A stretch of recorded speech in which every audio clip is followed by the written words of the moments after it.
সবাই ভালো আছেন আশা করি। বুট ক্যাম্পের মধ্যে বেশ 16 থেকে 18টার মতো টপিক, যেটা হচ্ছে ইউনিক টপিক। এই টপিকগুলোকে আবার সেগমেন্ট করলে এটার মধ্যে আরো সাব টপিক বের হবে। তো ধরে নিচ্ছি 30টার মতো টপিক আপনি এখানে শিখবেন। এখন ডিজিটাল মার্কেটিং এ এত কিছু শেখার আসলে প্রয়োজন আছে কিনা একটা ব্যাপার একটু বলে নেই। সেটা হচ্ছে, আপনি যদি একজন মার্কেটিং কনসালটেন্ট হতে চান, I mean digital marketing consultant, not marketing, তাহলে আপনার এই কোর্সটা একদম রেকমেন্ডেড। এটা এই অর্থে বলতে চাচ্ছি যে আপনি যখন কোনো কোম্পানির স্ট্র্যাটেজি ডেভেলপ করবেন, ডিজিটাল মার্কেটিং স্ট্র্যাটেজি অথবা প্ল্যানিং ডেভেলপ করবেন, অথবা আপনি ওই কোম্পানির গ্রোথ নিয়ে কাজ করবেন, আপনাকে সবকিছুর প্রতি একটা ভালো ধারণা থাকতে হবে। এবং শুধু ভালো ধারণা না, সেগুলোর প্র্যাকটিক্যাল এক্সপেরিমেন্ট করে দেন আপনার ওই স্কিলটা ডেভেলপ করে নিতে হবে। এবং ডেফিনেটলি এটা একদিনে 2 দিনে হবে না।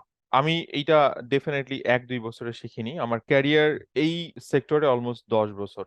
আমার শুরুটা একদম বেসিক কিছু দিয়ে, সময়ের সাথে সাথে আমি নিজেকে ডেভেলপ করছি। এবং এটা আসলেই কঠিন এতগুলো জিনিস শেখা এবং সেই জিনিসগুলো নিয়ে কাজ করা।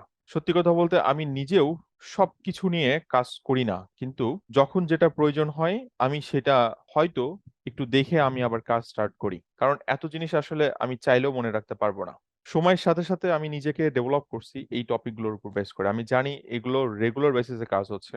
এবং আমি যেহেতু একজন মার্কেটিং কনসালটেন্ট হিসেবে কাজ করি, আমার কাজ হচ্ছে ধরেন ওই ডেইলি পোস্ট করা না। আমার কাজ এটা না যে আপনার এটার সেল হলো না কেন, অথবা এটার অ্যাড রান হলো না কেন। আমার কাজ হচ্ছে আমি একজন মার্কেটিং ম্যানেজার অথবা মার্কেটিং কনসালটেন্ট। আমি স্ট্র্যাটেজি ডেভেলপ করি, আমি বিজনেসের জন্য ফরকাস্টিং করি যে নেক্সট 3 মান্থসে অথবা 6 মান্থসে তার কোথায় কোথায় বাজেট দিতে হবে, এবং সেই বাজেটটা কিভাবে স্প্লিট হবে, এবং সেখান থেকে সে কত রেভিনিউ আর্ন করবে, অথবা সেই রেভিনিউ সে কোন কোন প্ল্যাটফর্মের মাধ্যমে পেতে পারে, অথবা তার ওয়েবসাইটটা ভালো অবস্থায় আছে নাকি এটা নতুন করে কাজ করতে হবে, ল্যান্ডিং পেজ গুলো নিয়ে তার নতুন করে কাজ করতে হবে কিনা, তার কন্টেন্টের কোন সাইট গুলোতে বেশি ইমপ্রুভ করতে হবে, পিপিসির কোন অ্যাড গুলোতে তার ইনভেস্ট করতে হবে। এটা তখনই সম্ভব যখন আপনি পুরো জিনিসগুলো শিখে ফেলবেন। বাট আপনি যদি জাস্ট একটা কোম্পানির কোন একটা জিনিসে এক্সপার্ট হয়ে কাজ করতে চান, সেটাও কিন্তু ডুয়েবল, মানে ওদিকেও কিন্তু খারাপ কিছু না, এটা অনেক ভালো। ধরেন আপনি চাইলেই একজন মিডিয়া বাইং এক্সপার্ট হতে পারেন, আপনি চাইলেই ওয়েব অ্যানালিস্ট হতে পারেন, বাট সেটা একটা ডোমেনে। এখন আমি জানি না আপনার গোলটা কি। আপনার গোল যদি হয় যে আপনি একটা কোম্পানি গ্রোথ নিয়ে কাজ করবেন, আপনি সেইটার ডাটা নিয়ে ফরকাস্টিং করবেন, আপনি সেই অনুযায়ী তাকে প্ল্যান দিবেন, এবং কোয়ার্টার শেষে অথবা বছর শেষে আপনি দেখবেন যে আপনার রেভিনিউ গ্রোথ কেমন। এরকম চ্যালেঞ্জ যদি নিতে চান, তাহলে এই কোর্সটা অ্যাকচুয়ালি আপনার জন্য। এছাড়াও কেউ কেউ যদি মনে করে যে না, আমি সবকিছু শিখতে চাই না, আমি একটা দুইটা টপিকে এক্সপার্ট হব, বাকি জিনিসগুলো আমি শিখে নিব, সেটাও কিন্তু পসিবল। কারণ বর্তমান সময়ে একটার সাথে আরেকটা ইন্টার রিলেটেড হয়ে গেছে। যারা পিপিসি মার্কেটার, তাদের আবার কিছুটা হলেও এসইও নলেজ প্রয়োজন হয়। যারা ওয়েব অ্যানালিটিক্সে কাজ করে, তাদের ওয়েবসাইট রিলেভেন্ট কিছু আইডিয়ার প্রয়োজন হয়। যারা কনভার্সন রেট অপটিমাইজেশন নিয়ে কাজ করে, তাদের আবার মার্কেটিং এর অন্যান্য চ্যাপ্টার গুলো, যেমন email marketing, media buying, web analytics, সেগুলো সম্পর্কে জানতে হয়। যারা সোশ্যাল মিডিয়া নিয়ে কাজ করে, তাদের ট্র্যাকিং ইন্ডাস্ট্রিতে ভালো নলেজ লাগে, অথবা কন্টেন্টে ভালো নলেজ লাগে। তো দেখেন, ইভেন তাদের এসইও তে ভালো নলেজ লাগে। তো দেখেন, প্রত্যেকটা জিনিস একটার সাথে আরেকটা ইন্টার রিলেটেড। তো আপনি যদি নলেজ নিতে চান, তাহলে ডেফিনেটলি এই পুরো কোর্সটা আপনার করতে হবে।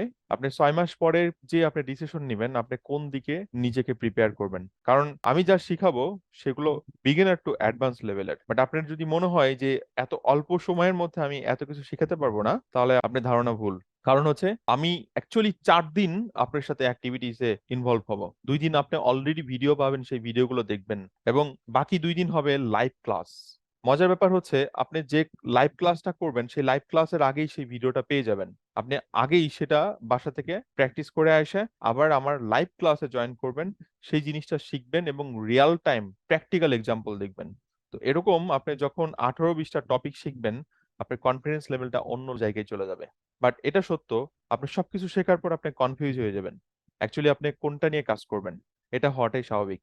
বাট আপনাকে রিসার্চ করতে হবে, আপনাকে শিখতে হবে, জানতে হবে যে অ্যাকচুয়ালি কোন জায়গাটাতে কাজ করলে আপনার ক্যারিয়ার ভালোর দিকে যাবে, কোনটার ভবিষ্যৎ আরো উজ্জ্বল। এখন সেটা আপনাকে বের করে নিতে হবে। এবং সবচেয়ে বড় কথা হচ্ছে ভালো লাগার দিক। ধরেন কেউ হয়তো এসইও ইন্ডাস্ট্রিতেই আপনার পুরো ক্যারিয়ারটা কন্টিনিউ করবে, করুক, অসুবিধা নাই। কেউ হয়তো সোশ্যাল মিডিয়াতে করতে চায়, কেউ হয়তো বা মিডিয়া বাইং সেক্টরে। সেই ডিসিশনটা আপনাকে নিতে হবে, আপনার ভালো লাগার উপর ডিপেন্ড করবে। বাট যেহেতু সবকিছু একটার সাথে আরেকটা ইন্টার রিলেটেড হয়ে গেছে, সেহেতু আপনার সবকিছুর নলেজ প্রয়োজন হবে। তো আমি বলবো যে আপনাদের এই জায়গাটাতে অবশ্যই মিস করা উচিত হবে না। অনেকেই বলবে যে এত কিছু শেখার আসলে প্রয়োজন নাই, আমি নিজেও বলি যে আসলে এত কিছু শেখার প্রয়োজন নাই, বাট ওয়ার্ল্ড যেদিকে যাচ্ছে, আপনি অ্যাকচুয়ালি এখন নিজেকে যদি প্রিপেয়ার না করতে পারেন, শুধু একটা জিনিস দিয়ে আসলে সাস্টেইন করা যায় না। প্রত্যেকেই বলে ধরেন জবের পাশাপাশি কিছু একটা করতে, রাইট? তো এখানে জবের পাশাপাশি কিছু না, আপনি যে জিনিসটা করতেছেন ওইটার পাশাপাশি কিছু একটা শিখতে, আমি সেটাই বলছি। এবং এই জিনিসটা আপনাকে বই পড়ে শিখতে, আবার ব্লগ অথবা অন্যান্য কোর্স দেখে শিখতে ধরেন বছরের পর বছর লেগে যাবে। সেই জিনিসটা আপনি 6 মাসের মধ্যে শিখে ফেলতেছেন, এবং সেটা আমি শিখাচ্ছি নিজে, যেটা ভিডিওর মাধ্যমে এবং লাইভ ক্লাসের মাধ্যমে।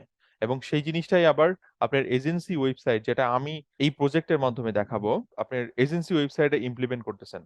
এর থেকে তো আসলে বড় কোনো আর কমিটমেন্ট হতে পারে না। এবং সেই সাথে আপনি 6 মাস তো ক্লাস করতেছেন, এই 6 মাসের মধ্যে আপনি যে কোনো সময় আমার টিম থেকে সাপোর্ট নিতে পারবেন। প্রত্যেকটা ডোমেন, অর্থাৎ এই যে এগুলো তো এক একটা টপিক, এক একটা টপিক মানে এক একটা ডোমেন, প্রত্যেকটা ডোমেনের উপর বেস করে আপনি হেল্প নিতে পারবেন। আমার টিম আছে, এবং 6 মাস ক্লাস করার পরে আরো 6 মাস আরো এক্সটেন্ড হবে, মানে 1 বছরের লাইফ সাপোর্ট পাবেন। এই 1 বছরের মধ্যে আমার মনে হয় আপনি আরো নিজেকে অন্য লেভেলে নিয়ে যেতে পারবেন। সো আশা করি কনফিউশন ক্লিয়ার হয়ে গেছে। অনেকের মধ্যে একটা কনফিউশন থাকে যে এত কিছু আসলে শেখার প্রয়োজন আছে কিনা, এবং এত কিছু আদৌ শিখবো কিনা। তবে আবার বলে নিচ্ছি যে আসলেই একজন ব্যক্তি এত কিছু নিয়ে কাজ করতে পারে না। বাট আপনি যখন ওই লেভেলে যেতে চাইবেন, আপনি যখন অ্যাজ এ ম্যানেজার অথবা অ্যাজ এ মার্কেটিং হেড হিসাবে নিজেকে এস্টাবলিশ করতে চাইবেন, অথবা একজন স্ট্র্যাটেজি হিসাবে ডেভেলপ করতে চাইবেন, তাহলে আসলে আপনার সব নলেজ প্রয়োজন হবে। কারণ বাংলাদেশ মার্কেটে কথা আমি জানি, ধরেন বাংলাদেশ মার্কেটে যাদের কমিউনিকেশন স্কিল খুবই ভালো, তারাই হয়তো একটা কোম্পানির মার্কেটিং হেড অথবা ডিজিটাল মার্কেটিং হেড হচ্ছে, আমি যেটা দেখে আসি আর কি। বাট তাদের ডিজিটাল মার্কেটিং সম্পর্কে, মানে প্র্যাকটিক্যাল নলেজ সম্পর্কে অগাধ ধারণা নাই আসলে। বাট বাইরের ইন্ডাস্ট্রি গুলোর ক্ষেত্রে আমি অতটা বলতে পারবো না, বাট আমি অনেক ইন্ডাস্ট্রিতে দেখে আসছি যে যারা ওখানে বস, তারা প্র্যাকটিক্যাল অনেক কিছুই জানে। আবার সবাই যে জানে এটাও বলবো না আর কি। এখন নলেজ তো আসলে কখনোই ফেলে দেওয়ার না, আপনি তো খুব ভালো মতোই জানেন। তো নতুন কোনো জিনিস যদি শিখে এবং সেটা আপনার ক্যারিয়ারের জন্য বুস্ট আপ করতে হেল্প করে, তাহলে কেন শিখবেন না? তো আমার মনে হয় আপনাদের অবশ্যই জয়েন করা উচিত, প্রত্যেকটা টপিক শেখা উচিত। 6 মাস পরে আপনি যে ডিসিশন নেবেন, অ্যাকচুয়ালি আপনি কোন দিকে আপনার ক্যারিয়ার করবেন, আপনি কি সম্পূর্ণ জিনিসগুলো শিখবেন নাকি না। কারণ আপনি এখন শিখেই 6 মাস পরে আপনি এক্সপার্ট হয়ে যেতে পারবেন না। আপনাকে কোন একটা এরিয়াতে এক্সপার্ট হতে হবে প্রথমে, ওইটা দিয়ে কাজ স্টার্ট করতে হবে, ওইটা দিয়ে আপনার ক্যারিয়ার স্টার্ট করতে হবে। এবং সময়ের সাথে সাথে যেহেতু এগুলো শিখে নিচ্ছেন, সময়ের সাথে সাথে দেখবেন যে অন্য জিনিসগুলো আপনার হাতে চলে আসতেছে। আপনার বস আপনাকে বলতেছে এই কাজটা করে দেন, আপনার অমুক ডিপার্টমেন্ট বলতেছে এই জিনিসটা পারেন কিনা।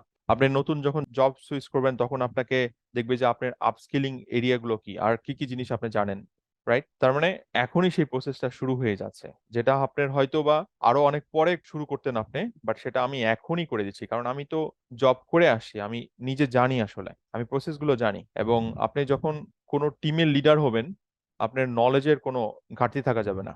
আপনি যে জিনিসটা জানবেন ওইটার সাথে আরো অনেক কিছু জানতে হবে, ওইটাতে তো এক্সপার্ট হতেই হবে। এট দ্য সেম টাইম এটার বাইরে থেকেও আপনাকে আরো অনেক কিছু জানতে হবে। ওকে? সো আশা করি চ্যালেঞ্জটা অ্যাকসেপ্ট করবেন। 6 মাস অনেক বেশি সময়, আবার অনেক কম সময়, এখন সেটা ডিপেন্ড করতেছে আপনি কিভাবে ইউটিলাইজ করবেন। যদি 6 মাস ইউটিলাইজ না করতে পারেন, তাহলে আপনি 1 বছরও করতে পারবেন না। ওকে? সো আমি যেভাবে প্ল্যান রেডি করছি, আপনি নিজস্ব ওয়েবসাইট, এজেন্সি ওয়েবসাইট, সেখানেই এই জিনিসগুলো ইমপ্লিমেন্ট হবে, তাহলে পুরো প্র্যাকটিসটা হয়ে গেল, এবং সেই সাথে ইমপ্লিমেন্টেশনটা হয়ে গেল। অ্যাট দ্য সেম টাইম জিনিসগুলো শিখেও ফেললেন। এরপরেও যদি কোনো কনফিউশন থাকে, তাহলে আমাকে কল দিতে পারেন, আমার ওয়েবসাইট pijush.com আমার নাম্বার আছে, অথবা এখানে আমাদের ফেসবুক পেজ এবং হোয়াটসঅ্যাপ আছে। যদিও এগুলো আমি ম্যানেজ করি না, এগুলো আমার টিম ম্যানেজ করে, বাট আপনি এখানে নক দিয়ে রাখলে আমার টিম আমাকে কনফার্ম করবে, আমি আপনার সাথে কমিউনিকেট করার চেষ্টা করব। ওকে? আশা করি পুরো ব্যাপারটা নিয়ে ক্লিয়ার হয়ে গেছেন। Thank you.